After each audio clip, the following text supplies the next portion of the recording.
عشاء کی اذانیں بھی گزر چکی تھی، اندھیرا ہر طرف چھایا ہوا تھا اور دور دور ایک لائٹ گھروں کی لگی ہوئی تھی۔ پر چونکہ اس نے سودا لینے جانا تھا اور کافی خوف بھی آ رہا تھا، دور سے اس درخت کو دیکھ رہا تھا، تھوڑے ہی دیر میں ہلکی ہلکی سی بارش بھی شروع ہوئی، جس کی وجہ سے گھر سے نکلتے ہوئے اس نے دیکھا کہ پیچھے مڑ کر کہ لائٹ جا چکی ہے، جس سے اسے کافی خوف آیا۔ اب وہ آہستہ آہستہ چلتے ہوئے اس درخت کے پاس آ رہا تھا تو اس نے دیکھا کہ درخت کے بیچ میں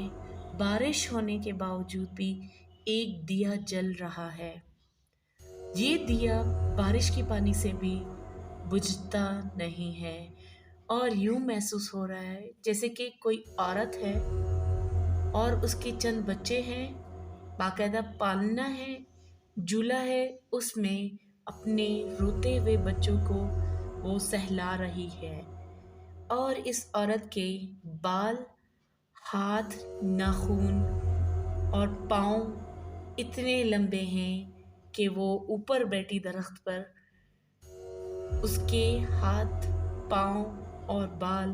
نیچے زمین کو چھو رہے ہیں۔ یہ سب دیکھ کر اندھیرے میں اسے کچھ سمجھ نہیں آیا، پھر تھوڑا اور قریب گیا اور کہا کہ شاید یہ میرے آنکھوں کا دھوکہ ہوگا۔ خیر، کرتے کرتے یہ اس درخت کے پاس آئے، جیسے ہی اس نے غور سے اس درخت کی طرف اوپر دیکھا،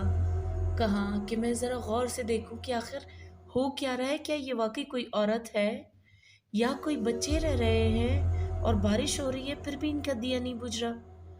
پر اس نے دیکھنے کی کوشش کی اور غلطی اس کی تھی کہ یہ کوشش کر رہا تھا کہ اس درخت کے بالکل بیچوں بیچ کھڑے ہو کے اوپر دیکھنے لگا۔ دوسری طرف سے جب اس نے اوپر دیکھا، اچانک اس چڑیل کی نظر اس سے مل چکی، اور آپ کو پتہ ہے کہ اگر جنات یا چڑیل جہاں پہ ان کا بسیرا ہوتا ہے، اگر آپ ان کے علاقے میں خاص جا کے انہیں دیکھے یا وہ آپ کو دیکھ لے، بس ان کی نظریں آپ سے مل جائے تو بس پھر وہ اس انسان کو مرتے دم تک نہیں چھوڑتے، اس کا پیچھا کبھی بھی نہیں چھوڑتے۔ ایسا ہی ہوا جب اس نے اوپر دیکھا اور اس چڑیل نے اس کی طرف دیکھ لیا، اچانک ہی اس نے زوردار چیخ ماری جس سے اس کے کانوں کے پردے پھٹ چکے، بقول اس چوکیدار کے یا نوکر کے، اور وہ اچانک سے دھڑام کر کے اس کے کندھوں پر چھلانگ لگاتے ہوئے آ گئی، جس سے اسے یاد نہیں رہا اس کے بعد کیا ہوا، اور وہ گر کے وہیں پہ بے ہوش ہو چکا تھا۔ اس میں اس گھر کے رہنے والے انکل نے کافی انتظار کیا کہ ابھی آئے گا چوکیدار سودا لیتے ہوئے، شاید ہو سکتا ہے کہیں کسی دکاندار کے ساتھ بیٹھ چکا ہوگا، باتیں کرنے میں مصروف ہے، یا تو کوئی اور کام پڑ چکا ہوگا بیچارے کو۔ خیر، کافی دیر گزر گئی، انہوں نے دھیان نہیں دیا، کھانا لگایا، کھانا کھایا سب نے مل کے، اس میں اور بھی دیر ہو چکی، رات کافی ہو چکی تھی، اب بارش ہلکی ہلکی ہو رہی تھی، اور پھر بھی تھوڑا تھوڑا اندھیرا چھایا ہوا تھا اور لائٹ بھی واپس آ چکی تھی۔ اس میں 1-1.5 گھنٹہ گزر چکا تھا۔ انکل نے کہا چل کے دیکھتے ہیں۔ انکل اور ان کے بیٹے روانہ ہوئے، آس پاس ادھر ادھر دیکھ رہے ہیں، آواز لگا رہے ہیں اس لڑکے کو جو ان کے گھر نوکر تھا، کام کرنے والا، پر کہیں اس کی آواز نہیں ہے۔ خیر، انہوں نے دھیان ہی نہیں دیا کہ درخت کے نیچے کوئی پڑا ہے یا نہیں، اندھیرے میں انہیں نظر بھی نہیں آیا۔ اب یہ جا کے شاپ والے سے پوچھے کہ جی وہ آیا تھا کام والا میرا سودا لینے؟ سب شاپ کیپرز یہی کہہ رہے نہیں انکل، وہ تو نہیں آئے، وہ تو نہیں آئے۔ خیر، اب انہیں سمجھ آ گیا کہ چل کے پھر سے دیکھا جائے، یہ چیز ان کو پریشان کر دینے والی تھی۔ واپس مڑ کر انکل اور ان کے بیٹے نے جا کے دیکھا، اس درخت کے ارد گرد چونکہ لوگ نہیں جاتے تھے، قریب بھی نہیں جاتے تھے اس چڑیل کے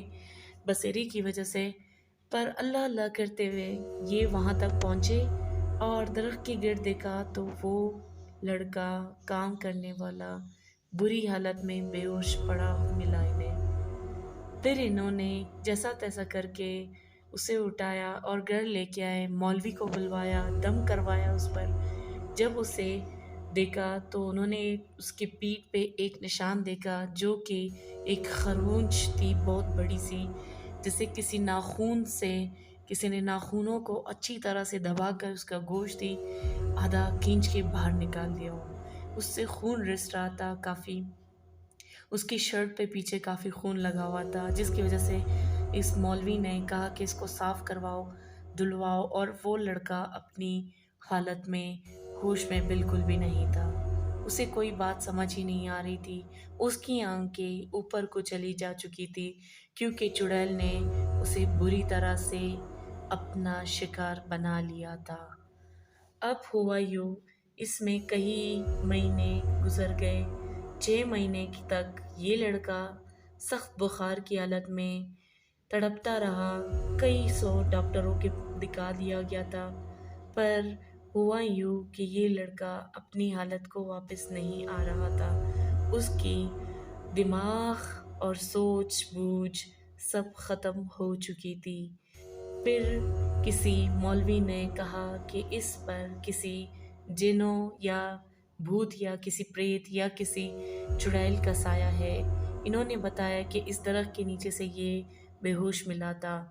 انہوں نے کافی دم اور درود کروائے، کچھ بھی کروا کر وہاں سے اس چڑیل کو بھگانے کی کوشش کی، پر وہ وہاں کو اس جگہ کو اپنا بسیرا بنا چکی تھی، اپنے بچوں کے ہمراہ اس درخت پر رہتی تھی، وہ اس درخت کو چھوڑنے والی نہیں تھی۔ بس کرتے کرتے اس میں 6 مہینے 1 سال گزر گیا اور وہ لڑکا اپنی بیماری کی حالت میں ہی اس دنیا سے چلا گیا، جس کی وجہ سے ان انکل جن کے گھر وہ کام کر رہے تھے وہ بہت ہی اپنے ہی اوپر شرمندہ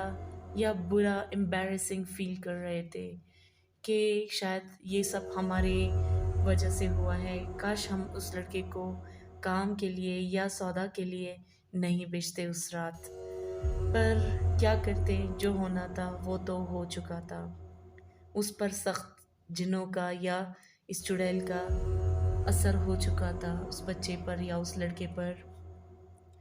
مگر انکل نے اس کے بعد ٹان لی کہ میں یہ درخت اڑوا کے ہی رہوں گا۔